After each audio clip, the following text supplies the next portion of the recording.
एक होती है बद्दुआ और एक होती है आह, जिसको कहते हैं आह न कर लबों को सी है, इश्क है दिल लगी नहीं।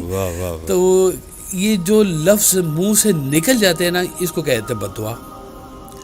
और एक जो कहीं खामोशी से अंदर रह गई है ना बात, वो रब सुन ले रहे। अल्लाह अकबर।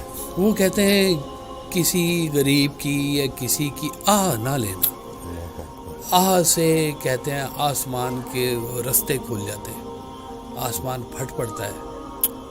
जुल्म करने वाला जो है ना, वो फिर मजलूम की जब वो आह निकलती है ना, क्योंकि वो बेबसी की है, तो अगर वो बद्दुआ नहीं दे रहा तो ये ज़्यादा ख़तरनाक बात है कि उसको जाके बुलवाए। ये कम से कम ये आसानी कर ले अपने ऊपर कि जाके उससे कोई बद्दुआ ले ले, वो ज़्यादा अच्छी चीज़ है। आह ना ले कहीं पे, अभी तबाही फिर जाएगी।